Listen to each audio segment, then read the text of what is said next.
Merci. Alors, nous allons maintenant poursuivre du côté de l'opposition officielle et je donne la parole à la députée de Mille-Îles pour 17 minutes 53. Merci, Monsieur le Président. Alors, tout à l'heure, j'ai entendu la ministre dire qu'il ne fallait pas proliférer les programmes. Pourtant, il y a quelques semaines à peine, le 9 avril 2025, on voyait dans la Gazette officielle le nouveau programme de financement en habitation. Donc, mes questions là, vont porter sur ce programme qui inclut... auparavant, le FAC avait 3 volets. Là, on parle de 2 volets. Le volet FAC et un volet qui a un nom absolument ahurissant, et je vais le lire. Le volet 2, projet d'habitation abordable, intermédiaire et à loyer basé sur les coûts réels. Alors, peut-être que la ministre pourrait nous expliquer. Oui, écoutez, c'est peut-être pas un chef-d'œuvre de littérature, là, mais il y a des choses qui doivent s'écrire d'une certaine façon. Oui, ça me fait plaisir de parler de ça. Alors, en fait, on ne multiplie pas tant les programmes, parce que c'est à l'intérieur du programme d'habitation abordable. On multiplie surtout les leviers d'intervention, les outils. Encore une fois, je répète, on peut se cantonner dans un programme qui donne des subventions, qui fait en sorte que ça coûte pas mal cher construire des projets de logement, puis on ne pourra pas en faire beaucoup. On va en faire un nombre limité, ou on se donne d'autres outils, comme un outil de financement qui nous permet de faire un mix, donc prêt, subvention. Donc, ça permet de réduire la subvention à peu près 20 dans les différents projets, ce qui va permettre de faire plus d'unités. On considère que, disons, avec le 184 millions de la mise à jour économique, historiquement, on aurait fait 1000 unités. Avec le PFH, Programme de financement en habitation, à court terme, on va pouvoir en faire 1400. Puis, à plus long terme, puisque l'argent revient au bout de 10 ans du prêt patient, on va pouvoir faire d'autres unités. Donc, globalement, c'est 1700 unités qu'on peut sortir avec la même enveloppe. Alors, moi, je préconise des nouveaux outils de financement pour que ça coûte moins cher, que ça soit plus efficace et qu'on fasse plus d'unités. Oui, bien, effectivement, ça fait partie des critères de sélection qu'on dit que, dans le fond, on va choisir les projets qui vont coûter, ou en fait coûter le moins cher à l'unité. Là, on dit pour minimiser l'intervention de la société, de la SHQ, dans la viabilisation du projet.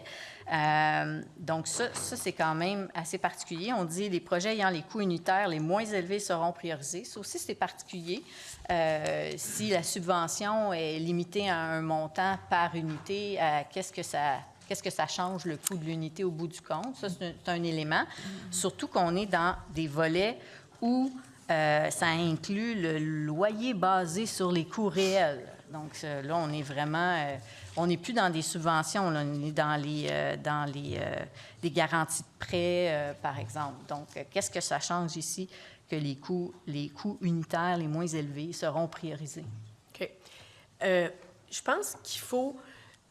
Il y a 2 façons d'aborder cette crise-là, ou le logement. Là, on peut l'aborder simplement d'une perspective subvention, programme social, on donne un montant, puis on se fout un peu de combien ça va coûter tout ça à la fin. On a donné notre subvention.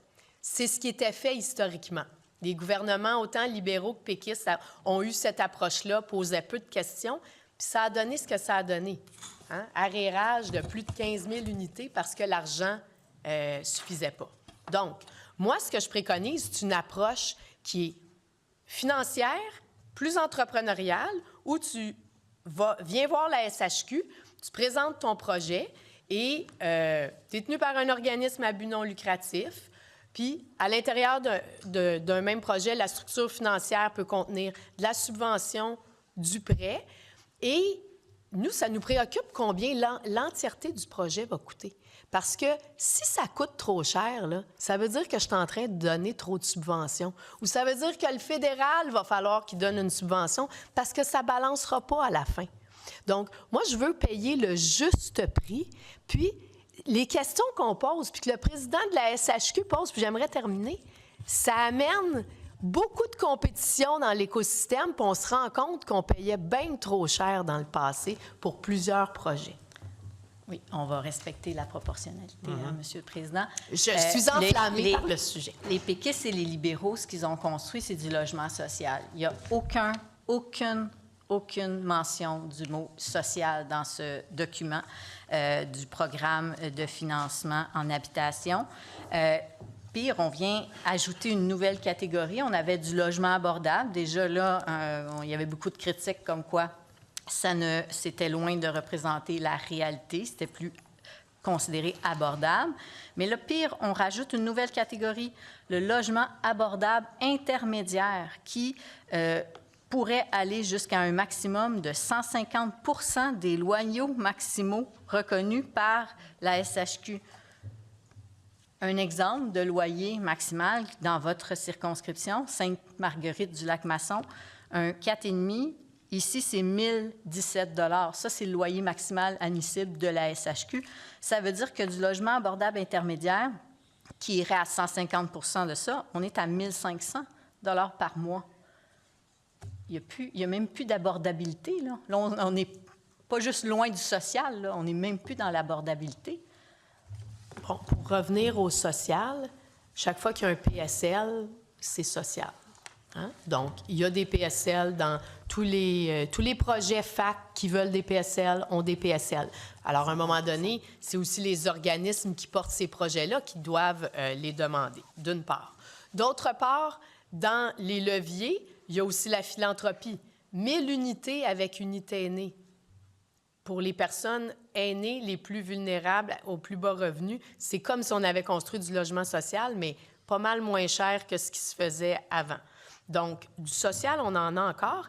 Là, après ça, j'aimerais rappeler que le député de Laurier-Dorion veut nous amener collectivement là, vers un 20 % de logements à but non lucratif. Bien, comment on va y arriver? Dites-moi ça, comment on va arriver à atteindre ce chiffre-là si on y va à coût de grosses subventions à chaque fois sans poser de questions sur les coûts?